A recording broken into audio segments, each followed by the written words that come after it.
일전 시황에서도 많이 말씀을 드린 부분이긴 한데 지금은 금리를 올릴 수가 절대 없다고 말씀을 드렸잖아요. 시장도 그걸 알아요. 금리 인상을 할 수 없다는 거. 이거는 구조적으로 지금 했다가는 서브프라임 모기지하고 비슷한 리먼 브라더스 사태 이런 때랑 비슷한 경제 위기가 올 가능성이 높기 때문에 지금 섣불리 금리를 올릴 수는 없을 겁니다. 그러면 계속 시장에 돈은 풀리게 될 텐데 자 이렇게 돈이 계속 풀리게 되는 거는 기축통화라고 불리는 달러한테도 좋은 게 아니고요. 다른 나라도 부담스러울 거예요. 시장 경제가 좋아서 시장에 돈이 막 돌아다니는 게 아니라 강제로 시장에 돈을 푼 거니까 결국 이게 다 나라 부채가 되는 거고 시장에 돈이 많으면 화폐 가치는 떨어질 거고 화폐 가치가 이렇게 떨어지게 되니까 비트코인 안전자산인 금과 비트코인에 대한 수요가 올라간 거고 거기다 일론 머스크님께서 또 비트코인 가지고 테슬라 자동차 살 수 있게 하겠다 이렇게 가상화폐 쪽에 더 힘을 실어줬죠. 자 가상화폐는 꼭 비트코인만 있는 건 아니에요. 비트코인을 가지고 뭐 전 세계 통화를 비트코인으로 하자 이런 게 아니라 우리가 중요하게 생각할 거는 이제 우리 종이돈의 화폐가 떨어지고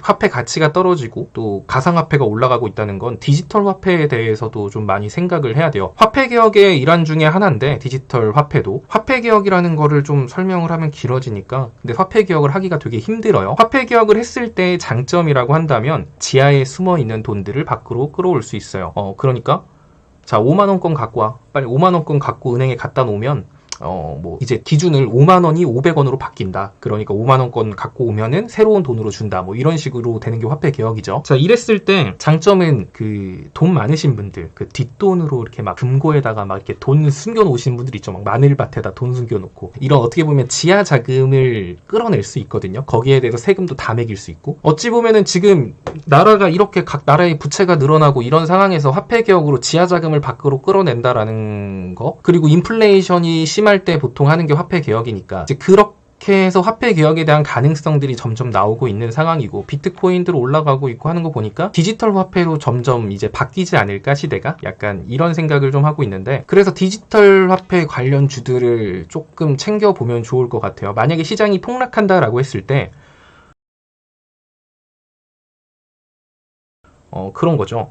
시장이 만약에 폭락한다라고 하면 이유는 그거밖에 없을 거예요. 코모땡 확진자 늘어난다. 이거 가지고 폭락하는 게 아니라 금리 인상에 대한 두려움, 미중 무역 갈등 뭐 이러면서 이제 시장의 인플레가 정말 심해질 것 같아. 막 이런 걱정 가지고 시장이 무너질 수 있거든요. 그러면 이렇게 무너질 때 자연스럽게 말이 나오게 되는 게 각 나라마다 화폐 개혁을 한다. 디지털 화폐를 한다. 뭐 이런 이슈들이 등장할 수 있으니까 이런 거를 시장 떨어졌을 때 수혜를 받을 수 있는 섹터가 될 수도 있고 지금도 디지털 화폐에 대한 논의는 끊임없이 이루어지고 있고 가상화폐, 비트코인 가격도 올라가고 있으니까 디지털 화폐 관련주들 또 몇 종목 한번 체크해 보자고요. 자, 일단은 푸른 기술 같은 경우도 그러니까 제가 여러분들한테 말하는 게 겹테마 있는 것들은 좀 괜찮다라고 말씀을 드리잖아요.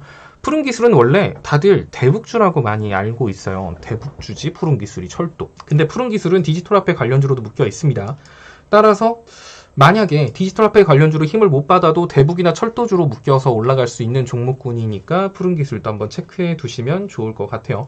뒤에 받쳐주고 있는 거래량 뭐 대북주다 보니까 당연히 많고요. 지금 이평선 하나하나 밟고 올라가고 있는 중이에요. 상승폭이 그렇게 크지 않죠?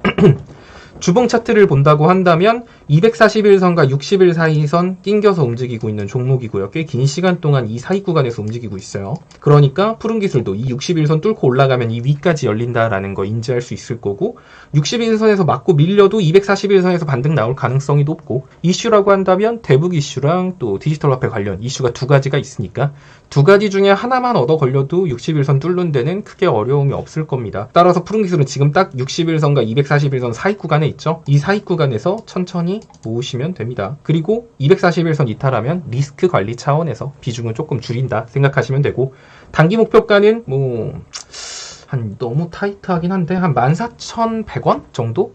딱 오면은 거기서 한번 저항 구간이니까 그 구간에서 살짝 익절하고 뭐 다시 하셔도 되고요. 일단 푸른 기술 체크해 두시고요. KCT. 자, KCT 이것도 디지털 화폐 관련주인데 얘는 아직도 갈 길이 좀 멀기는 하네요. 61선을 뚫어도 위에 121선이 바로 있는 종목이니까 일단 이건 관심 종목. 저번에 한번 여기 슈팅 나왔을 때 이 거래량 가지고 이 위를 뚫었어야 되는데 못 뚫고 밀렸거든요. 따라서 여기 악성 매물대가 되게 두터울 거예요. 그래서 올라간다고 해도 요만큼 올라가는데 떨어진다 그럼 여기까지 빠질 수 있는 종목이니까 이건 일단 관심 종목에만 넣어두고 지켜보는 걸로. 만약에 241선 부근까지 조정이 온다라고 한다면 그때는 잡아볼만 할 것 같아요. 근데 지금 자리는 뚫으면 굉장히 크게 열리긴 하지만 상승폭 대비 하락 낙폭이 더 클 수 있는 종목이라는 거 인지하시면 됩니다. 그리고 한국전자금융. 한국전자금융도 얘는 패스. 이 거래량이 되게 끌리긴 하는데 지금 볼벤 하단 딛고 여기서 반등 제대로 못 나오고 계속 밀리고 있어가지고 이 종목 같은 경우는 지금 급하게 쳐다볼 필요는 전혀 없을 것 같아요. 일단 관심 종목에만 같이 섹터로 묶어서 넣어두세요. 자, KCS 이 종목 같은 경우도 사실 지금 보면은 디지털 화폐 관련주들 거래량 자체가 별로 없어요. 시장에서 많이 소외당하고 있다는 거거든요.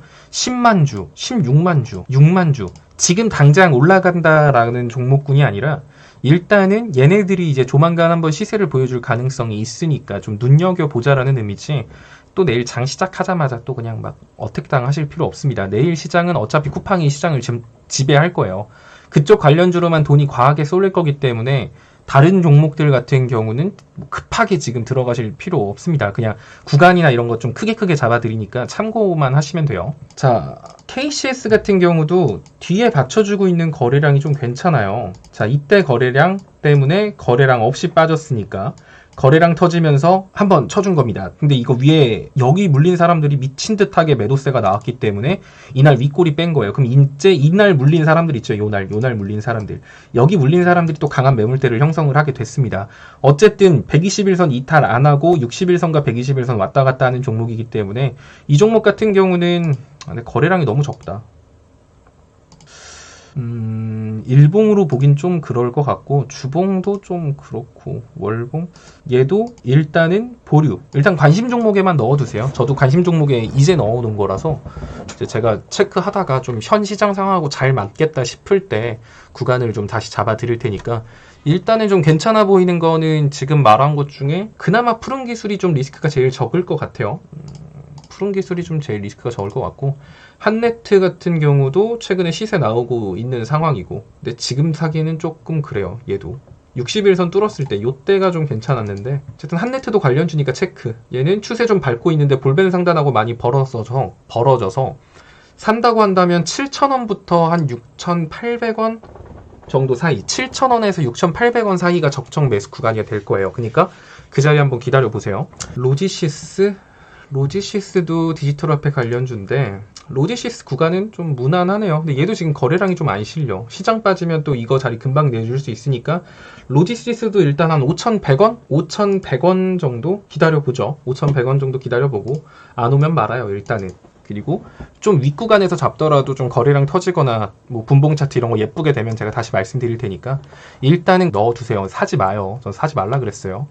이거는 약간 시장이 빠지거나 이제 조만간 이슈가 형성될 만한 가능성이 있다라는 거지. 지금 당장 내일부터 뭐 이게 디지털 화폐 이슈가 막 나와가지고 막 푸슝푸슝 간다 이런 거 절대 아닙니다. 그러니까 뭐 요 정도 보시면 될 것 같고 또 어제 또 제가 뭘 말했을 것 같은데 분명히 막 뭔가 말했을 것 같은데